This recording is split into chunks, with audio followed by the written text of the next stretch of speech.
ওরা প্রতিদিন আমাদেরকে অভ্যস্ত করতে চাইছে হাত পেতে বাঁচার জন্য।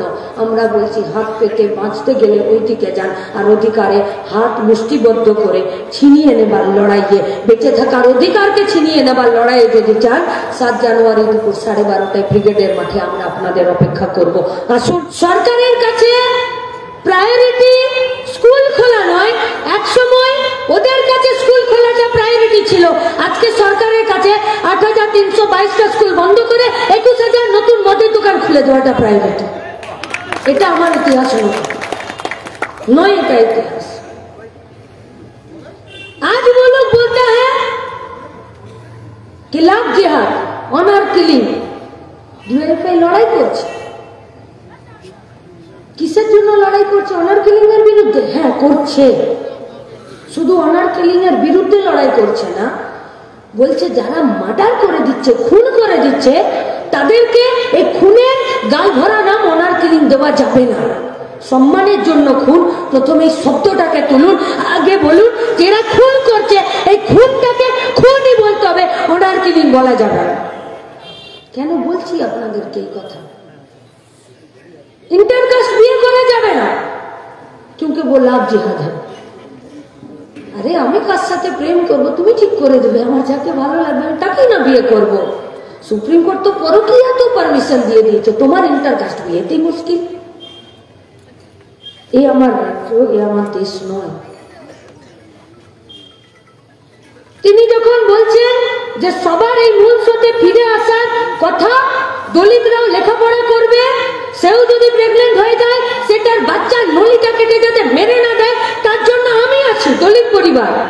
और आज का भारतवर्ष में मोदी राज में, যোগী রাজ में, শাহ রাজ में শুধুমাত্র বামুন হবার জন্য মদের নেশায় সিসি ক্যামেরার নিচে একটা দলিতের মুখে আর গায়ে পেচ্ছাপ করে দেবে। এটা আমার দেশ নয়,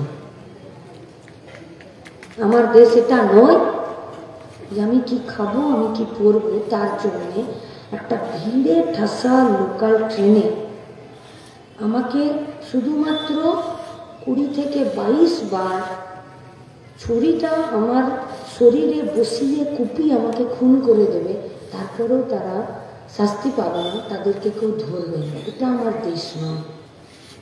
তাহলে যারা আমার ইতিহাস ভুলিয়ে দিতে চাইছে, যারা আসলে ভারতের সংস্কৃতি ভুলিয়ে দিতে চাইছে, যারা আসলে ভারতের বর্তমান এবং ভারতের ভবিষ্যৎকে অন্ধকারে দিতে চলে যাচ্ছে, তাদের বিরুদ্ধে লড়াইটা ব্রিগেডের মাঠে 7 জানুয়ারি। এটা যাদের আদর্শ, যাদের নীতি, যাদের ইতিহাস, যাদের বর্তমান, যাদের ভবিষ্যৎ নেই, তারা ব্রিগেডের মাঠের সমাবেশের গুরুত্ব বুঝতে পারবে না। और नेता हम लोगों को सिखा कर रखे हैं कि मूर्ख के साथ तर्क मत करो। গাধা আর চিতার মধ্যে লড়াই হয়েছিল। গাধা বলেছিল আকাশের রং হলুদ, আর চিতা বলেছিল আকাশের রং নীল। যখন দুজনে খুব ঝামেলা, তখন বনের রাজা বাঘ এসে চিতাকে এক চক্কর এসে দিয়ে বলেছিল, বললো কেন, আমি তো ঠিক বলেছি। বললো ঠিক তো বলেইছো, কিন্তু তার থেকেও তোমার বড় দোষ হলো যে তুমি গাধার সাথে মুখ লড়িয়ে তর্ক করো। কি পেলেন আপনি? তৃণমূল নারকেল ফুটাতে খুব ব্যস্ত, জানেন তো। জমি অধিগ্রহণ করেছে বামেদের সরকার, শুধু নারকেল ফুটাচ্ছে, কারখানা আর হবেও না। मांग कर रहे हैं सरकार के पास, नहीं। আপনি যদি বুদ্ধি ধার করার জন্য 500 কোটি টাকা খরচা করেন, আপনার নেতা, আপনার মন্ত্রী চালই চুরি করবো ভাষার বিজ্ঞানী হবেন। তাহলে আপনার কাছে আপনি কারখানা তুলে দেবেন, আপনি জট ছাড়িয়ে যারা মেধাবীরা চাকরির দাবিতে বসে আছে আপনি ওদেরকে চাকরি দেবেন। আপনার কাছে এই আশা আর নেই। কেন জানেন? কারণ আপনি দিল্লি যান শুধু ভাইপোকে বাঁচাতে, আর অন্য কোনো কাজের জন্য যান। তাহলে कौन देगा इंसाफ? लड़ाई अगर आपका है, मांग अगर आपका है, डिमांड अगर आपका है, आप अगर टैक्स पेयर है, आप अगर वोटर है, देश যদি আপনার, পরিবার যদি আপনার, তাহলে ইনসাফ আপনিও দেবেন। আমরা এই লড়াই আছি। কেন কেন এই লড়াই আছি?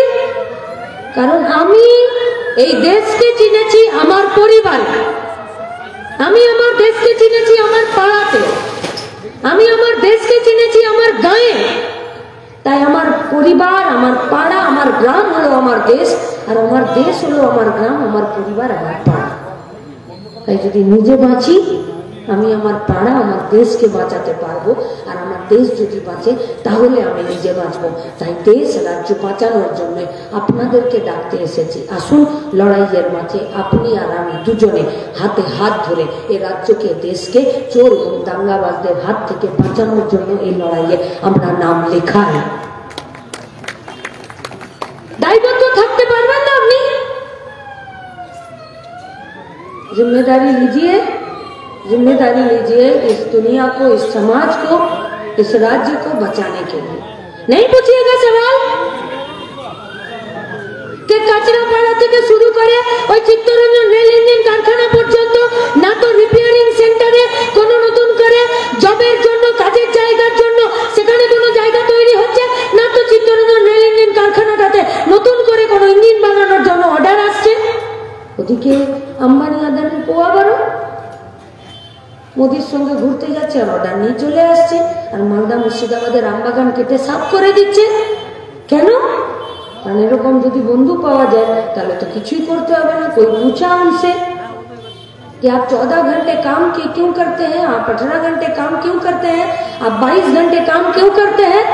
तो बोले 14 টাকা কিলো আটাটা 40 টাকা কিলো তোর বাপ করে দিল। আমি যদি 28 ঘন্টা কাজ না করতাম, তাহলে যে 28 ঘন্টা 24 ঘন্টা 18 ঘন্টা কাজ করে আপনার চাল ডাল তেল আটার জিনিসপত্রের দাম, ওষুধের দাম, ইলেকট্রিক বিলের দাম, প্রত্যেকটা দিনের বেঁচে থাকার যে জিনিসগুলো তার দাম যদি যারা বাড়ায়, তাদেরকে একটু রেস্ট দিয়ে আমরা সবাই মিলে, যে আপনি অনেক কাজ করলেন এবার আপনি রেস্ট নিন, এবার রেস্ট। संविधान जो बनाया है, संविधान उसी का भी संरक्षण सुरक्षा देय। संविधान जब माने ना তাকেও সংবিধান অনুযায়ী শাস্তি দেওয়া হয়।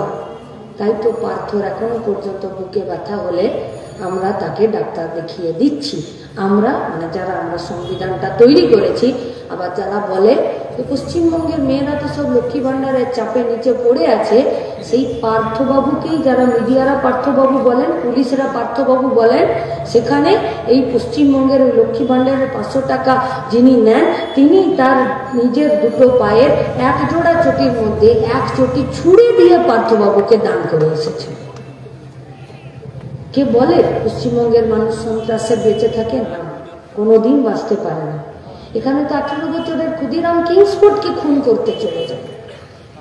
এখানে তো 18 বছর আর 21 বছরের বিনয় বাদল দীনেশ, তারা তো রাইটার্স বিল্ডিং এ অত্যাচারী শাসকদেরকে খুন করতে গিয়ে, খুন করার পরে নিজেরা নিজেদেরকে খুন করে নেয়। এই পশ্চিমবঙ্গের মাটিতে তো মাতঙ্গিনী হাজরারা জাতীয় পতাকার জন্য নিজেদের বুকে গুলি খেতে যায়। এই পশ্চিমবঙ্গে 6 বছর রেশনের চালের অডিট না করিয়ে যারা বাকিবুর 12,000 তৈরি করেছে, তারা মাতঙ্গিনী হাজরা নয়, ছবি বড় দিতে পারে, মনটা আর মাথাটা খুব ছোট। তাদেরকে ছোট জায়গাতে, ছোট ডিব্বাতে ভরে দেওয়ার জন্য বড় মাঠ, ব্রিগেডের মাঠে দেশ আর রাজ্য বাঁচানোর লড়াই করে। তাই কাজের দাবিতে লড়াই, শিক্ষার দাবিতে লড়াই, বেঁচে থাকার দাবিতে লড়াই। সে লড়াইয়ে গোটা রাজ্যের মানুষ একসাথে এসে শপথ গ্রহণ করবে। শপথ গ্রহণ করবে নতুন করে শূন্য পদ তৈরি করার জন্য। শপথ গ্রহণ করবে যত শূন্য পদ আছে তা মেধার ভিত্তিতে পূরণ করার জন্য। শপথ গ্রহণ করবে যত জমি পড়ে আছে সেই জমিতে নতুন করে শিল্প তৈরি করার জন্য। শপথ গ্রহণ করবে বাংলার নিজের মেয়ের রাজত্বে বাংলার ছেলেগুলো বানে ভেসে চলে যাচ্ছে, সেগুলোকে আবার ডেকে নিয়েছে নিজের রাজ্যে, নিজের পরিবারের কাছে থেকে তারা যাতে কাজ পায় তার জন্য। শপথ নেবে এই গোটা রাজ্যের যে স্কুল কলেজগুলোতে নতুন করে আর কেউ ভর্তি হতে যাচ্ছে না, তারা যাতে আবার স্কুলমুখী, শিক্ষামুখী হয় তার জন্য। এই গোটা পশ্চিমবঙ্গের বুকে যাকে ভোট দিয়েছিলাম, যাকে ট্যাক্সের টাকা দিয়েছিলাম, সে বান্ধবীকে নিয়ে সকালে 2,500 টাকার ফলকে এখন জেলের লাল ভাত খাচ্ছে, এই যাতে আমাকে বলতে না হয় যে আমার প্রাক্তন শিক্ষামন্ত্রী, তার বিরুদ্ধে স্রোতের প্রতিকূলে দাঁড়িয়ে লড়াইটা। তাই ইনসাফের দাবি, ন্যায়ের দাবি, বিচারের দাবি, অধিকারের দাবি, লড়াই। ওরা প্রতিদিন আমাদেরকে অভ্যস্ত করতে চাইছে হাত পেতে বাঁচার জন্য। আমরা বলছি হাত পেতে বাঁচতে গেলে ওই দিকে যান, আর অধিকারে হাত মুষ্টিবদ্ধ করে ছিনিয়ে নেবার লড়াইয়ে, বেঁচে থাকার অধিকারকে ছিনিয়ে নেবার লড়াইয়ে যদি চান, 7 জানুয়ারি দুপুর 12:30টায় ব্রিগেডের মাঠে আমরা আপনাদের অপেক্ষা করব। আসুন একসাথে হাতে হাত ধরে গোটা রাজ্যকে বাঁচানোর লড়াইতে আপনাদের অপেক্ষায় আমরা থাকবো। দেখা হবে 7 জানুয়ারি ব্রিগেডের মাঠে দুপুর 12:30টায়। ইনকালাব জিন্দাবাদ, ডিভাইড।